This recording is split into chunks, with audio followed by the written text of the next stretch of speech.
Assalamualaikum warahmatullahi wabarakatuh. Selamat datang kembali di channel Jagat Tengah Wengi. Dan pada kesempatan malam hari ini, gua akan membawakan sebuah kisah dengan judul Kampung Mati Sekar Mayang. Tapi sebelum kita masuk ke inti ceritanya, alangkah baiknya bagi kalian yang belum subscribe channel ini, kalian bisa bantu kami dengan mengeklik tombol subscribe yang ada di bawah ini agar channel kami menjadi semakin lebih berkembang dan kami menjadi semakin lebih bersemangat dalam membawakan konten-konten kisah horor buat kalian. Oke, tanpa perlu banyak basa-basi lagi, mari kita langsung saja ke ceritanya.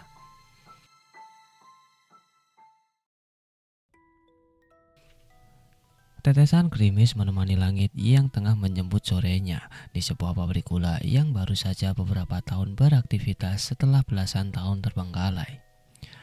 Seorang karyawan perempuan berdiri tertegun menyaksikan sesosok makhluk yang nampak kurus kering yang tengah berdiri di tengah hujan. Ia berjalan dengan tangannya yang tengah memainkan tubuhnya sambil menyeringai. Seketika perasaan cemas muncul saat mengetahui keberadaan sosok yang janggal itu, dan karyawan itu pun tak mampu menahan rasa merindingnya yang membuat tubuhnya semua kaku. Tapi itu hanya berlangsung sementara, dan setelahnya sosok itu pun menghilang. Senyuman yang aneh terukir dari wajah karyawan yang mulai terlihat pucat itu. Aroma kopi hitam tercium semerbak di pos pantau pabrik gula. Suara gerimis menemani sore yang terasa begitu tenang setelah pergantian shift. Baru saja Cahyo hendak menikmati kopinya yang baru siap itu, tiba-tiba salah seorang karyawan berlari tergesa-gesa ke arahnya. Cahyo, stasiun penggilingan butuh bantuanmu, ucap Agus, salah satu karyawan di tempat mereka bekerja itu. Sabar Gus, kopiku baru matang ini. Alah, ayo cepat Cahyo, darurat ini soalnya, ada kejadian lagi. Tanpa memperdulikan perkataan Cahyo, Agus langsung menarik tangan Cahyo yang masih ingin menikmati sorenya selepas menyelesaikan shiftnya itu. Mau tak mau, Cahyo pun terburu-buru meletakkan gelas dan mengikuti permintaan Agus. Apa meneh toh, paling si seriseng lagi. Loh, emang si Danan kemana? Justru Danan yang minta aku panggil kamu. Kayaknya dia juga kerepotan. Mengetahui keadaan itu, Cahyo pun langsung mencari alasan dan buru-buru menghampiri tempat yang dimaksud. Baru saja memasuki tempat itu, Cahyo sudah disambut dengan suara teriakan mengerikan dari salah satu karyawan perempuan. Cahyo mencari asal suara itu dan mendapati bahwa suara itu berasal dari seseorang yang merayap di sudut dinding pabrik gula itu. Mata perempuan itu melotot, wajahnya nampak pucat dan semakin tirus. Kulitnya mulai menghitam pengaruh dari sosok yang merasukinya. Wajikur, wati kenapa ini? Demit opo meneh yo iki? Sepotan Cahyo kaget melihat Wati teman karyawannya bertingkah seperti itu. Kayaknya setan dari luar Jul, makanya aku panggil kamu buat mastiin, balas si Danan. Cahyo mendekat memperhatikan sosok Wati yang wajahnya mulai terlihat semakin pucat dan mengerikan. Saiki aku wis duwe panggonan iki. Aku njaluk bocah iki. Makhluk itu terus menatap Danan dan Cahyo dengan wajah mengancam. Makhluk itu juga mulai menghantamkan kepala Wati ke dinding berkali-kali hingga darah mulai menetes di pelipisnya. Danan! Cahyo memberi isyarat pada Danan dan segera berlari memanjat peralatan di sekitarnya. Danan segera melantungkan ayat-ayat suci dengan lantang hingga sosok yang merasuki Wati berteriak menggila. Ah, panas! Sosok itu tersiksa hingga menjatuhkan dirinya. Dengan sigap, Cahyo menangkap tubuh Wati yang kerasukan itu. Namun, sosok itu terus meronta hingga Cahyo kewalahan. Cahyo menahan tubuh Wati. Ia meletakkan tangannya di kepala Wati sambil membacakan doa untuk mengusir sosok itu dari tubuhnya. Ah, hentikan! Dasar kau bocah! Kukutuk kalian! Teriak sosok itu. Ia benar-benar tersiksa. Namun, entah mengapa dengan semua bacaan doa-doa dan ayat itu, sosok yang merasuki Wati masih enggan untuk keluar. Danan menyadari sesuatu. ia tahu bahwa sosok itu acap kali melirik ke satu arah. Ia seperti ketakutan akan sesuatu. Danan mencoba memeriksa ke arah makhluk itu melirik, yaitu arah jendela belakang.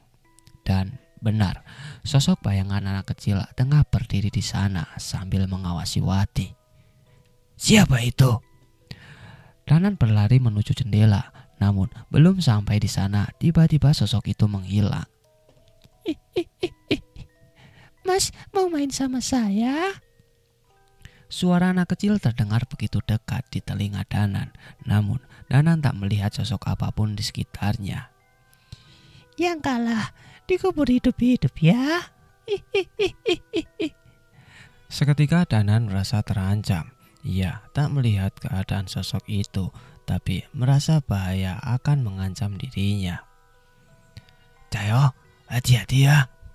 Danan memperingatkan Cahyo sambil menjauh dari jendela itu. Tapi semuanya terlambat. Tubuh Wati sudah kaku dengan mata yang melotot dan mulut yang menganga. Roh itu sudah tak menguasai tubuh Wati, namun ada yang ia ambil dari tubuh itu, yaitu Sukma Wati. Di tengah kebingungan itu, mereka melihat ke arah luar dan menyadari langit sudah mulai gelap. Sosok setan perempuan itu pergi dengan berjalan terbalik, dengan wajah ketakutan bersama sesosok roh anak kecil yang ada di sebelahnya. Namun bukan itu yang mengerikan. Sukmawati yang tak berdaya diseret oleh sosok setan bocah yang membuat Danan merasa terancam itu. Mengetahui Danan dan Cahyo hendak mengejar mereka, sang setan anak kecil itu pun menoleh. Wajahnya terlihat jelas di bawah rintikan hujan, wajah yang hancur dengan lubang mata yang bolong dan diisi oleh seekor ular. "Kita main ya, Sukma Mbak, ini hadiahnya. Saya tunggu di kampung Sekarmayang sebelum pagi." Danan dan Cahyo segera berusaha mengabari Pak Le mengenai kejadian di pabrik gula. Namun ia tak ada di rumah dan telepon genggamnya tak dapat dihubungi. "Aduh, gimana ini Nan? Pak Le tidak ada kabar." Cahyo mulai cemas. Terlebih malam sudah semakin larut dan mereka tak ingin gegabah mengikuti kemauan setan itu. "Kalau memang tidak bisa dihubungi, ya udah kita ke sana aja. Dan nggak mungkin juga kan kita ngebiarin keadaan Wati begini," balas si Danan. Beberapa karyawan membantu Danan mengevakuasi tubuh Wati yang masih kaku. Bule yang mengetahui keadaan ini segera datang ke pabrik dan membantu merawat Wati. "Kalau kalian mau pergi, kalian harus hati-hati ya, dan jangan lengah. Kalau Pak Le ada kabar, nanti Bule suruh segera menyusul kalian," cemas Bule. Sepertinya ia khawatir jika kami mengikuti setan itu menuju ke desa Sekarmayang. Namun ia lebih khawatir saat melihat keadaan Wati. "Doain kami ya Bule, semoga nggak terjadi hal-hal yang kita takutin," balas Cahyo sambil segera berpamitan meninggalkan tempat itu. "Jul," panggil Danan. "Kenapa Nan? Sekarang bukan waktunya untuk ragu." "Nggak gitu, kamu jalan duluan. Berarti udah tahu kan di mana kampung Sekarmayang?" tanya Danan. "Lah, iya ndak tahu," jawabnya dengan polos sambil menggaruk kepalanya. "Bule, tolong doakan saya supaya bisa tahan dengan kelakuan Cahyo ya Bule," pamit Danan pada Bule. "Aduh, ya namanya nggak tahu." Danan pun menjewer telinga Cahyo dan membawanya ke pos keamanan. Biasanya mereka lebih paham mengenai desa-desa di sekitar sana. "Kalau ndak tahu, ya nanya dulu, makanya jangan banyak gaya." Desa Sekarmayang hanya berjarak 30 menit dari pabrik gula. Namun saat mengetahui tentang desa itu dari salah satu karyawannya, mereka mendapat kabar bahwa sudah jarang berjumpa dengan warga desa Sekarmayang. Padahal desa itu adalah salah satu penghasil sayuran yang memasok di beberapa pasar di sekitar sana.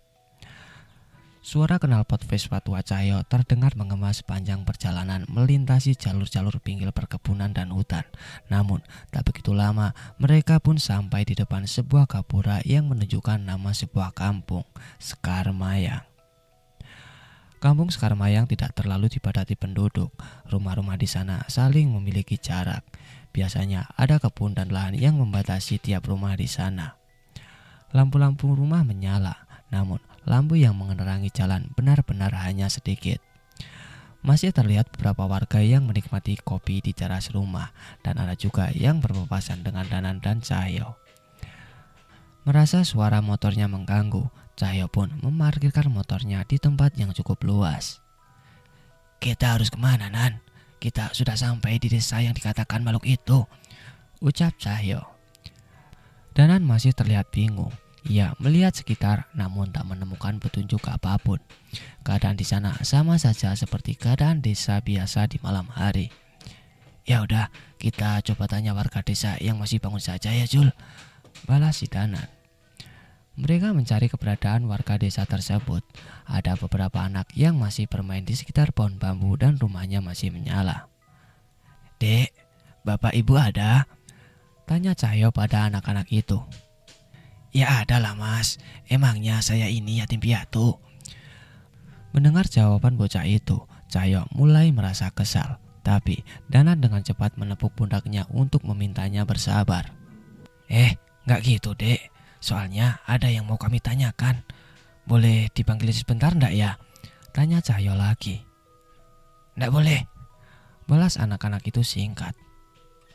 Nan, kalau mukulin anak kecil buat ngasih pelajaran, dosa nggak ya?" Cahyo mulai kesal dan menghampiri anak-anak itu. Danan berusaha menahan Cahyo, namun anak-anak kecil itu malah tertawa-tawa seperti meledek. Saat itu Danan mulai merasa ada yang aneh dengan keadaan di sekitarnya. "Hahaha, jangan galak-galak mas, ntar keleknya bau kuda loh," ledek bocah itu lagi. Anak itu berlari menjauh ke kebun-kebun dan seorang anak perempuan masih tetap pada tempatnya. Ia menertawakan kami, namun sepertinya ia hendak mengatakan sesuatu. "Kalau mau ketemu bapak dan ibu, itu di atas mas." Setelah mengucapkan kata-kata itu, ia pun ikut berlari menyusul temannya. Danan dan Cahyo tak mengerti maksud anak-anak itu, namun sesuai perkataan anak perempuan tadi, mereka pun menengok ke atas. "Nan, Danan," Cahyo menyadarinya. Pohon bambu yang mereka lihat berada di sekitar mereka bukanlah pohon bambu seperti yang mereka kira. Jauh di atas mereka ada orang-orang yang terlihat begitu tinggi dengan menaiki egrang setinggi pohon bambu. Wajah mereka terlihat pucat, tak seperti manusia pada umumnya. Mereka berayun-ayun dan berjalan sedikit demi sedikit dengan egrang yang mereka naiki. Apa yang mereka lakukan, Jul?" Danan mulai waspada, namun makhluk-makhluk itu seperti tak berniat melakukan apapun pada mereka. Suara anak kecil itu terdengar lagi menertawakan Danan dan Cahyo. Saat itulah mereka sadar bahwa mereka berada di tempat yang mereka tuju. "Berarti dari tadi yang kita lihat itu bukan manusia ya?" ucap Danan. Cahyo setuju. Mereka pun melihat ke sekitar dan menyadari pemandangan yang sangat berbeda. Tiba-tiba rumah yang mereka lihat itu berubah menjadi tua dan sudah ambruk. Tak ada lampu-lampu yang menyala, namun bulan purnama bersinar begitu terang menyinari desa yang mulai berkabut itu. "Kampung ini sudah mati," ucap Cahyo. Mereka pun berjalan dengan hati-hati menghindari makhluk-makhluk yang berdiri di atas egrang itu. Mereka mengikuti arah anak-anak itu sambil mengawasi sosok-sosok yang berada di atas bambu itu akan mengejar mereka tiba-tiba. Saat makhluk-makhluk itu tak terlihat lagi dari pandangan mereka, mereka pun mempercepat langkah mengikuti suara anak-anak kecil itu. Tawa itu terdengar di antara hutan-hutan berkabut di sekitar mereka. "Ini makin gak beres, Nan," ucap Cahyo. "Terus gimana? Apa kita harus balik?" Nggak mungkin kita ninggalin Wati. Kita harus bawa pulang Sukmawati." Cahyo masih kukuh dengan pendiriannya. Mereka pun melanjutkan perjalanan dan mulai mendengar suara keramaian tak jauh di hadapan mereka. "Gantian aku yang lompat." Sekepala ya? Jangan curang." Suara anak-anak terdengar begitu ramai. Malam hari dan saat itu suasana benar-benar berkabut. Sudah jelas itu bukanlah suara anak-anak manusia. "Roh anak yang menculik Sukmawati itu mungkin ada di antara mereka," harap Cahyo. Danan mengangguk mengharapkan hal yang sama. Ia masih mengingat wajah roh anak kecil yang ada di pabrik gula yang mengerikan dan bahkan mampu membuat setan yang merasuki Wati itu ketakutan. Mas, belum sempat mereka melangkah lebih jauh, tiba-tiba terdengar suara anak yang memanggil mereka dari belakang. Danan dan Cahyo menoleh dan seketika mereka tersentak melihat sosok di belakang mereka. Dari balik kabut tiba-tiba muncul sosok anak bertubuh kurus jangkung yang sedikit lebih tinggi dari mereka. Ia memeluk sebuah kepala di dadanya. "Tinggalkan kampung ini selagi sempat," sosok itu berkata tanpa mendekat. Danan dan Cahyo melongo melihat sosok yang membuat mereka setengah merinding itu. Mereka tahu anak jangkung itu bukan hantu biasa, namun mereka cukup lega saat tahu setan itu tak berniat menyakiti mereka. "Apa sih maksudmu? Itu kepala siapa?" Danan mencoba memperjelas maksud setan itu. Ini kepala adikku. Kalian pergilah kecuali kalian ingin menjadi bagian dari kami."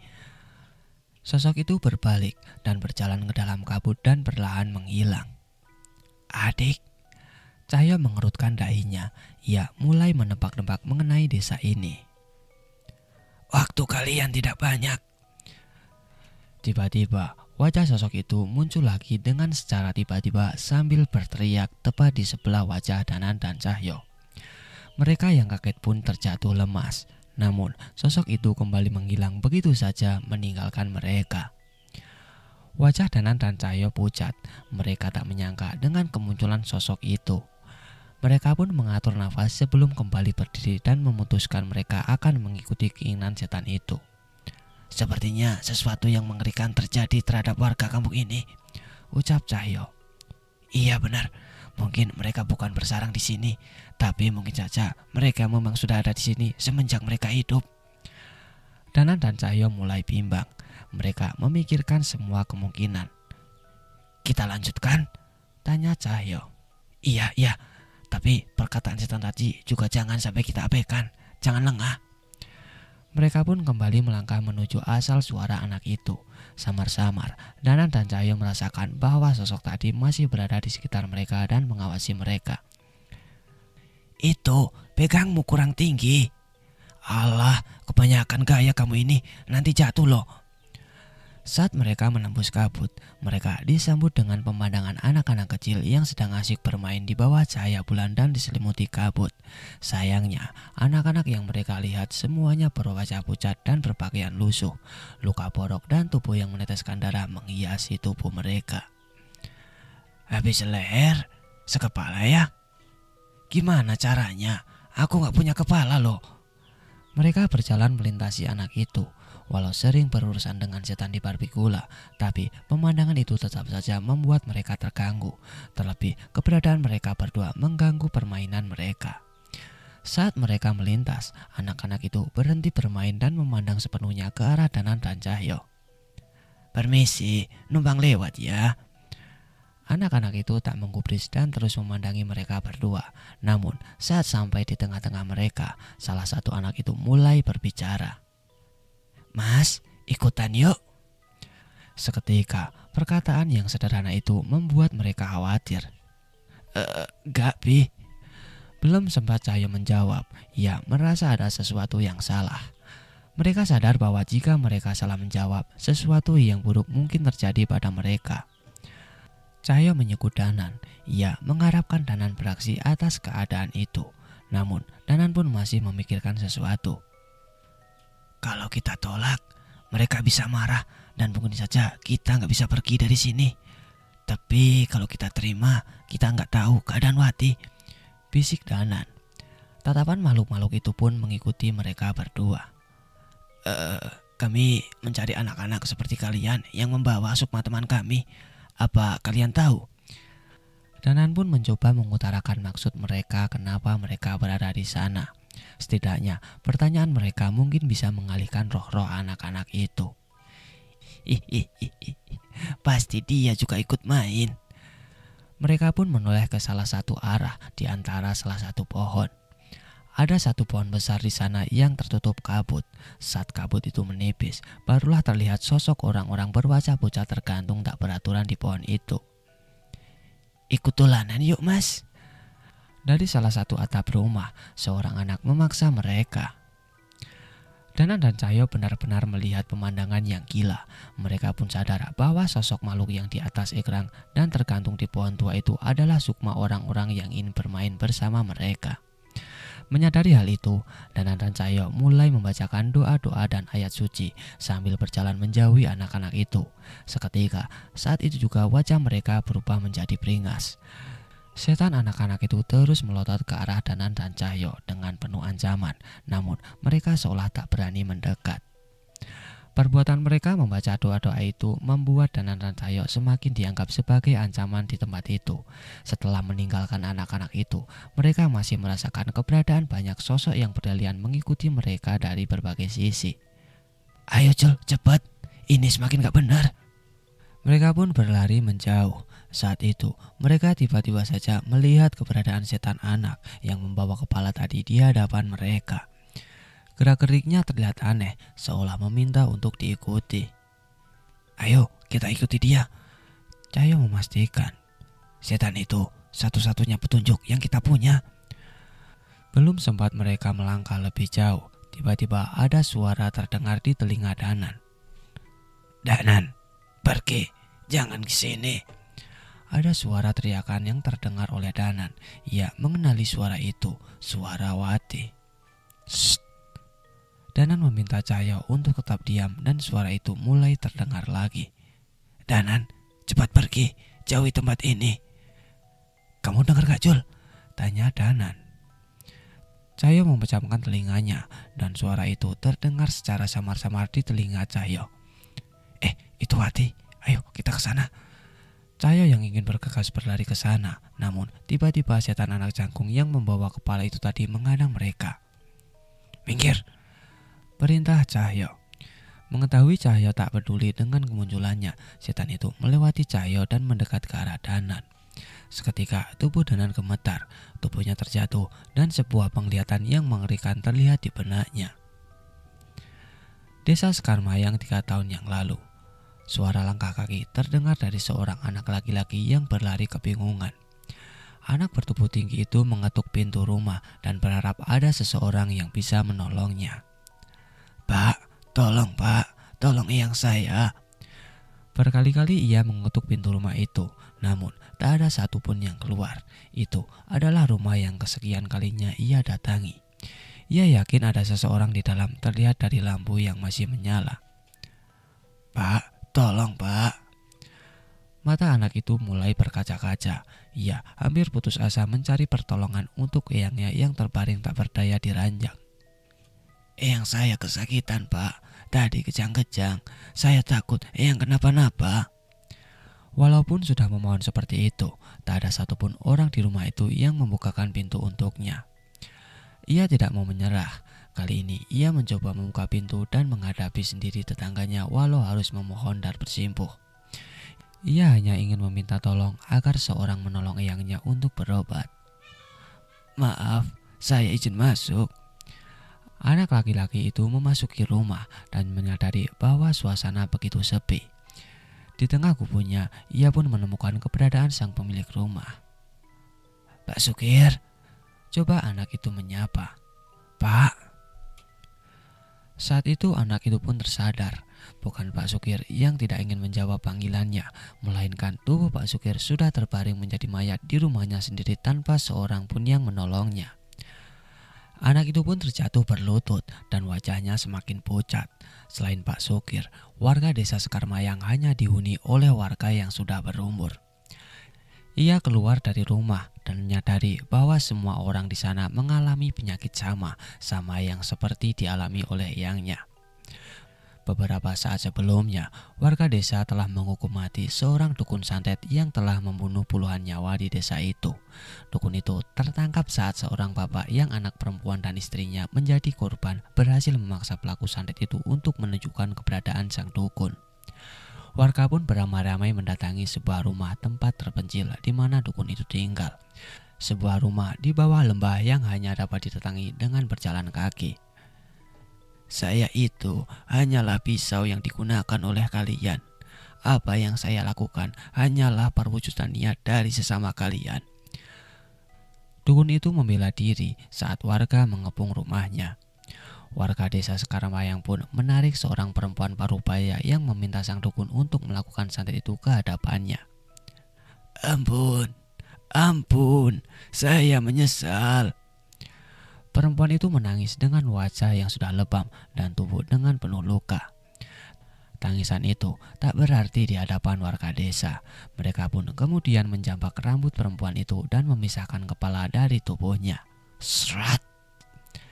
Darah pun bermuncratan membasahi tanah di desa itu. "Dia sudah kamu hukum, kini giliranmu." Sang dukun yang melihat hal itu segera berlari menjauhi warga desa. Namun seluruh warga desa di sana pun tak memberikan celah dan terus mengejar sang dukun. Walaupun sempat bersembunyi, warga desa terus berhasil menemukan tempat persembunyiannya. Sampai di malam hari, barulah sang dukun menyerah dan berhenti di sungai dangkal yang alirannya melewati desa. "Kau tak bisa lari lagi." Warga desa mengepung dukun dari kedua ujung sungai. Walau begitu, sang dukun masih tetap berdiam di tengah sungai dan masih mencari celah untuk menyelamatkan dirinya. Warga desa pun tak sabar. Mereka mengejar ke tengah sungai sementara dukun itu mencabut kerisnya dan membela diri. Serat, serat. Beberapa warga terluka, sebagian terus bertarung mengeroyok sang dukun dengan peralatan sederhana. Keris itu sampai melukai beberapa warga, namun sang dukun tetap tak mampu untuk menyelamatkan dirinya.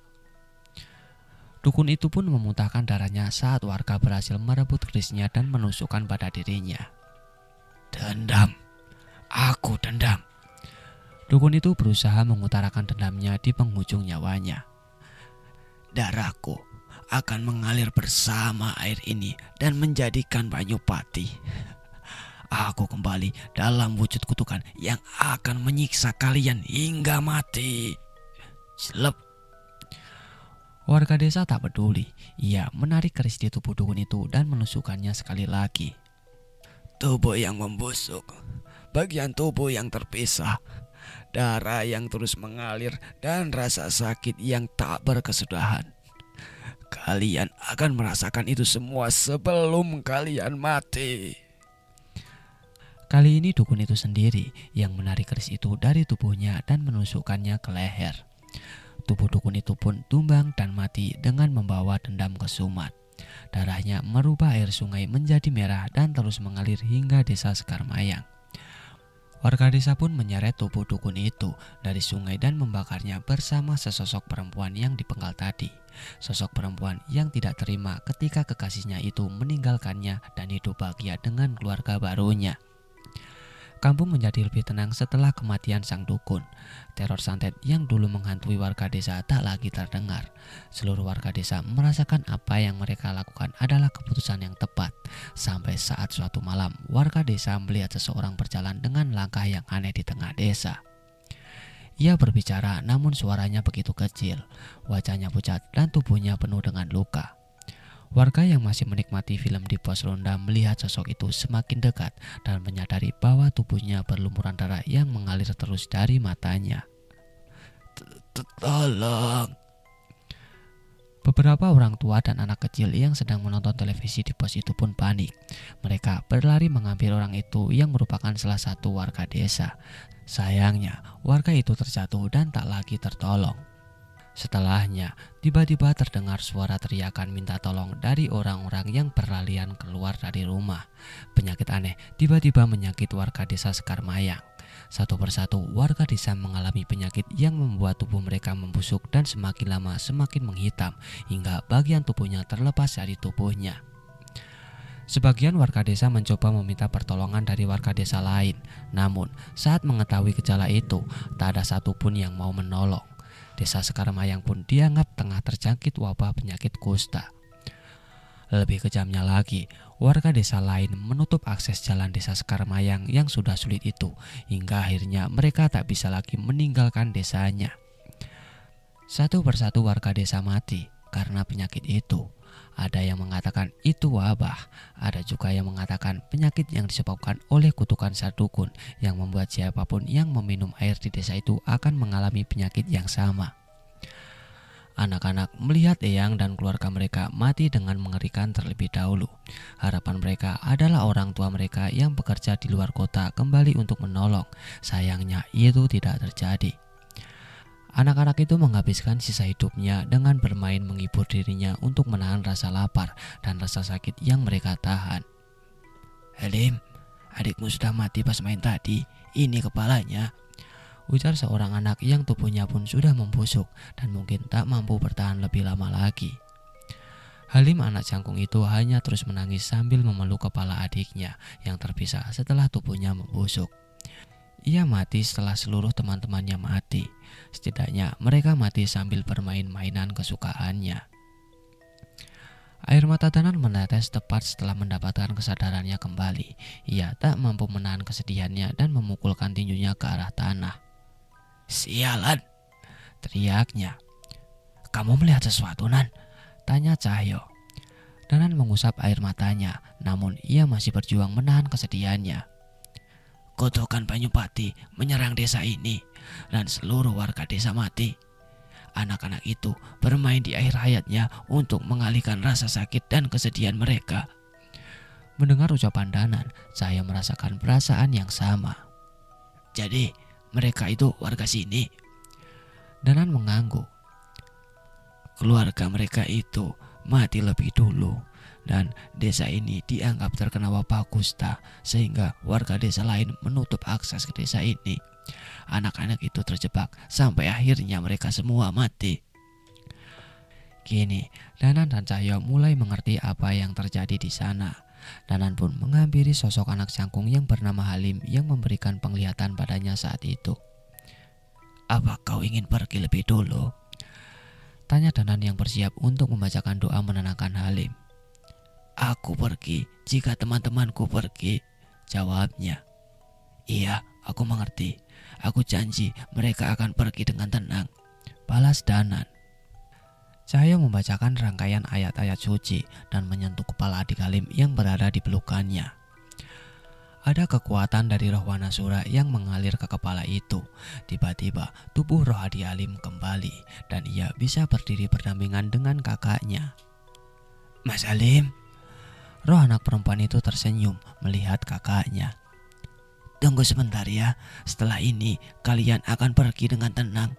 Mainlah dulu dengan kakak dan teman-temanmu," ucap Cahyo. Roh anak perempuan itu pun mengangguk sambil tersenyum. Kedua roh anak kecil itu mengantar kepergian Danan dan Cahyo memasuki sisi terdalam dari kampung mati itu. Kabut menipis menyambut kedatangan Danan dan Cahyo. Alih-alih pemandangan sebuah desa, mereka disambut dengan sekumpulan keranda bambu yang berserakan di tengah hutan. "Danan, pergi Danan, jangan mendekat ke sini." Suara Wati terdengar dari salah satu keranda itu. Ia benar-benar ketakutan dengan pemandangan mengerikan yang ada di sekitar mereka. Di keranda yang lain, terlihat sukma-sukma lain yang terperangkap dan tak mampu berbuat apapun. Sementara di ujung tempat itu terlihat anak kecil yang mendatangi mereka ke pabrik gula. "Sudah, kami sudah datang. Bebaskan mereka," ucap Cahyo. Alih-alih mendapat jawaban dari anak kecil yang tak memiliki mata itu, mereka justru mendengar suara dari belakang. "Kita belum main, Mas." Kali ini ada kepala anak kecil yang menggantung turun begitu saja dan menyambut mereka. Danan dan Cahyo menjaga jarak saat menyadari bahwa mereka tengah dikepung. "Izinkan kami untuk memulangkan kalian dengan tenang dan jangan sakiti apapun," ucap Danan. "Kami belum ingin tenang, kami hanya ingin senang." Tawa anak tanpa mata itu. Malam tak hanya tersisa sejenak. Seandainya mereka gagal, maka sukma orang yang terjebak di desa itu tak dapat lagi kembali ke tubuh mereka saat matahari terbit. "Apa mau kalian?" tanya Cahyo. "Main, tapi kalian harus membuktikan kalau kalian pantas bermain dengan kami." Dengan satu acungan tangan, ia datang bersama beberapa pocong dan arwah gentayangan. "Sial, kita dipermainkan," ucap Cahyo. Danan melihat Wati yang benar-benar pucat. Pemandangan itu pasti terlihat begitu sangat menyeramkan. Dalam sekejap, sosok setan wanita berlari kencang dan mendekati Danan. Darah! Darah! Setan itu berteriak dan mencoba menggigit Danan. Namun Danan dengan sigap menghindar. Ia menarik sebuah keris dari sukmanya dan mempersiapkan kemungkinan yang terburuk. Brok, brok. Belum sempat bertindak, di sekitar Danan terjatuh tubuh-tubuh yang terbungkus kain kafan. Perlahan tubuh itu menggeliat dan berusaha untuk berlari. Wong mati, ora iso obah. Anak-anak kecil itu tertawa melihat tubuh-tubuh pocong yang bergeliat itu. Yen obah medeni bocah, Melayu. Setan anak-anak itu pun berlarian di sekitar Danan dan Cahyo. Sementara pocong dan setan-setan suruhan anak tanpa mata itu berusaha mengincar Danan dan Cahyo. Pergi! Danan menebaskan kerisnya. Sayangnya, setiap tubuh itu terkoyak, mereka akan kembali bangkit dan menyerang Danan dan Cahyo lagi. Minggir, Wanasura! Seketika, suara raungan terdengar dari tubuh Cahyo. Suara itu disambut dengan suara-suara kera yang mendekat menyambut suara roh kera alas warna Marta yang berdiam di tubuh Cahyo. Duak! Cahyo menghantamkan tinjunya pada pocong-pocong yang mendekat. Satu persatu dari mereka pun terpental. Danan tak membuang waktu dan segera membacakan doa-doa pada setiap serangannya agar serangannya bisa berdampak pada makhluk-makhluk itu. Tanpa disadari, sosok pocong menjilat luka Danan. Ia pun segera berbalik dan menggenggam kepala pocong itu sambil membacakan ayat-ayat ruqyah. Panas, panas. Pocong itu kesakitan. Ia terbakar sebelum hingga akhirnya musnah dari pandangan Danan. Danan menyadari lukanya itu menghitam. Air liur pocong itu membuat rasa katal yang amat sangat di lukanya. Kumpulkan mereka di satu tempat, perintah Danan sambil membaca doa untuk menutupi lukanya. Cahyo tak menahan diri. Ia mengamuk menghantam makhluk-makhluk yang mendekatinya. Ia tak segan-segan memisahkan kepala setan wanita itu hingga mencapik-capik pocong itu. Ia sangat tahu bahwa serangannya hanya mampu mengulur waktu saja sampai setan-setan itu berhasil ditenangkan oleh Danan. Sial, mereka semua terus berdatangan, teriak Cahyo. Danan terlihat pucat, lukanya semakin parah.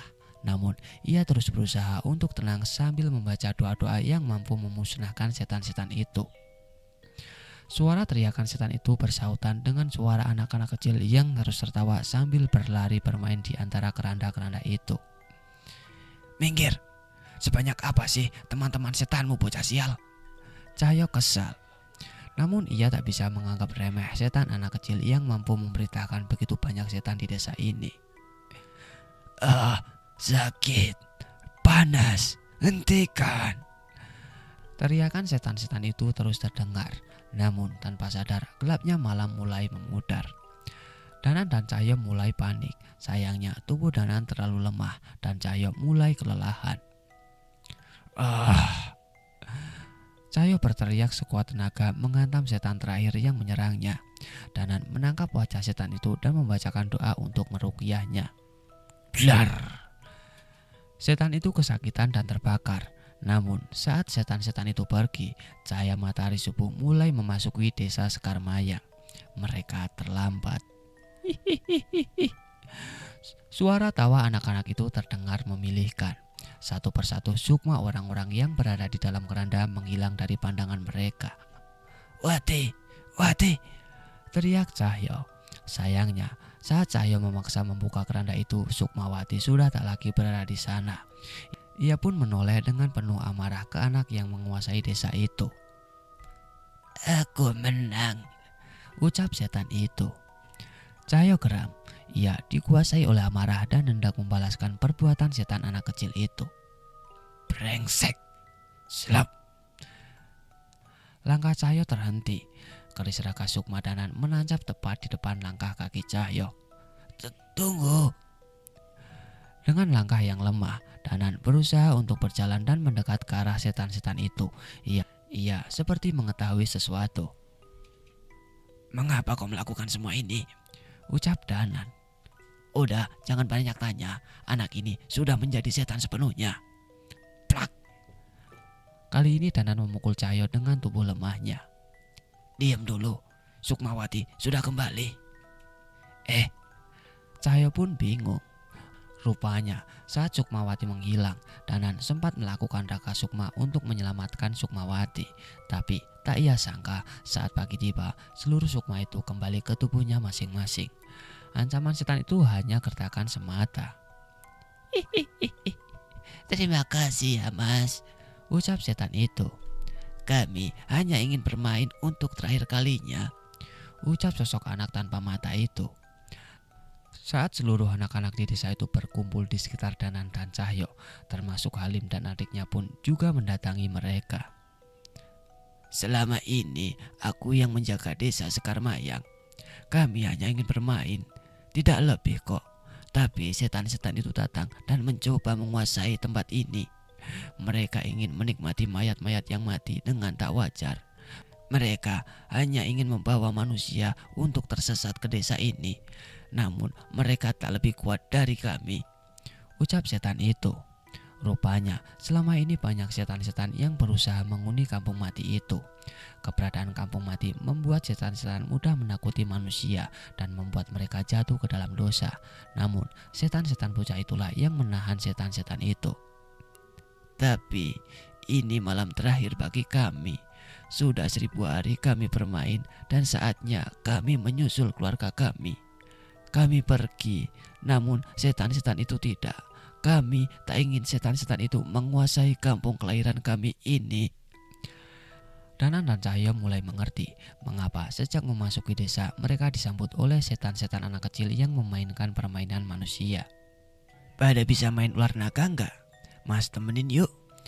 Tiba-tiba Cahyo memaksakan senyumannya dengan mata yang berkaca-kaca. Ia tak menyangka bahwa setan-setan anak itu melakukan usaha terakhirnya untuk melindungi kampungnya yang sudah mati itu.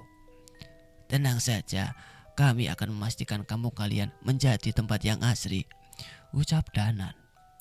Anak tanpa mata itu pun tersenyum sambil mengangguk kepada mereka. Kemudian mereka menyanyikan lagu Ular Naga. Suara itu terdengar dari rangkaian roh anak kecil yang membuat rangkaian panjang menyerupai ular naga. Danan dan Cahyo menyatukan tangannya dan membentuk sebuah terowongan untuk mereka lewati. Namun roh anak-anak yang melewati tangan Danan dan Cahyo tak muncul kembali. Doa-doa dan ayat suci mereka bacakan untuk menenangkan anak-anak yang melintasi terowongan ular naga yang mereka buat. Sampai tibalah seorang anak sangkung yang berada di urutan terakhir. Terima kasih ya Mas, aku sempat khawatir kalian tidak akan selamat, ucap si Halim. Danan dan Cahyo tersenyum melihat roh anak pemberani itu. Kami yang berterima kasih padamu, Halim, ucap Cahyo. Walau terlihat ragu, Halim memutuskan untuk mengucapkan sesuatu. Beberapa orang tua kami yang bekerja jauh dari sini mungkin belum tahu keadaan kami. Tolong sampaikan pada kami untuk mereka agar tidak bersedih. Bilangin sama mereka kami memang mati, tapi kami senang dan kami terus bermain sampai akhirnya Tuhan memberi tempat untuk kami. Air mata Danan dan Cahyo menetes, namun mereka berusaha untuk tetap tersenyum. Iya Halim, kami janji, balas Danan. Tubuh tinggi itu pun melewati terowongan yang dibuat oleh Danan dan Cahyo. Alunan ayat-ayat suci yang mereka bacakan mengantarkan Halim dan adiknya pergi dengan tenang. Cahaya matahari yang sudah meninggi menghapus kelamnya kabut di kampung mati Sekarmayang yang menyimpan misteri yang tersembunyi itu. Mereka pun meninggalkan desa itu dengan membawa amanah dari roh-roh anak-anak kecil yang berusaha melindungi desanya itu. Semoga kalian tetap bermain dan bahagia di alam sana ya, ucap Cahyo sebelum menyalakan Vespa tuanya dan pergi meninggalkan kampung itu, kampung Sekarmayang.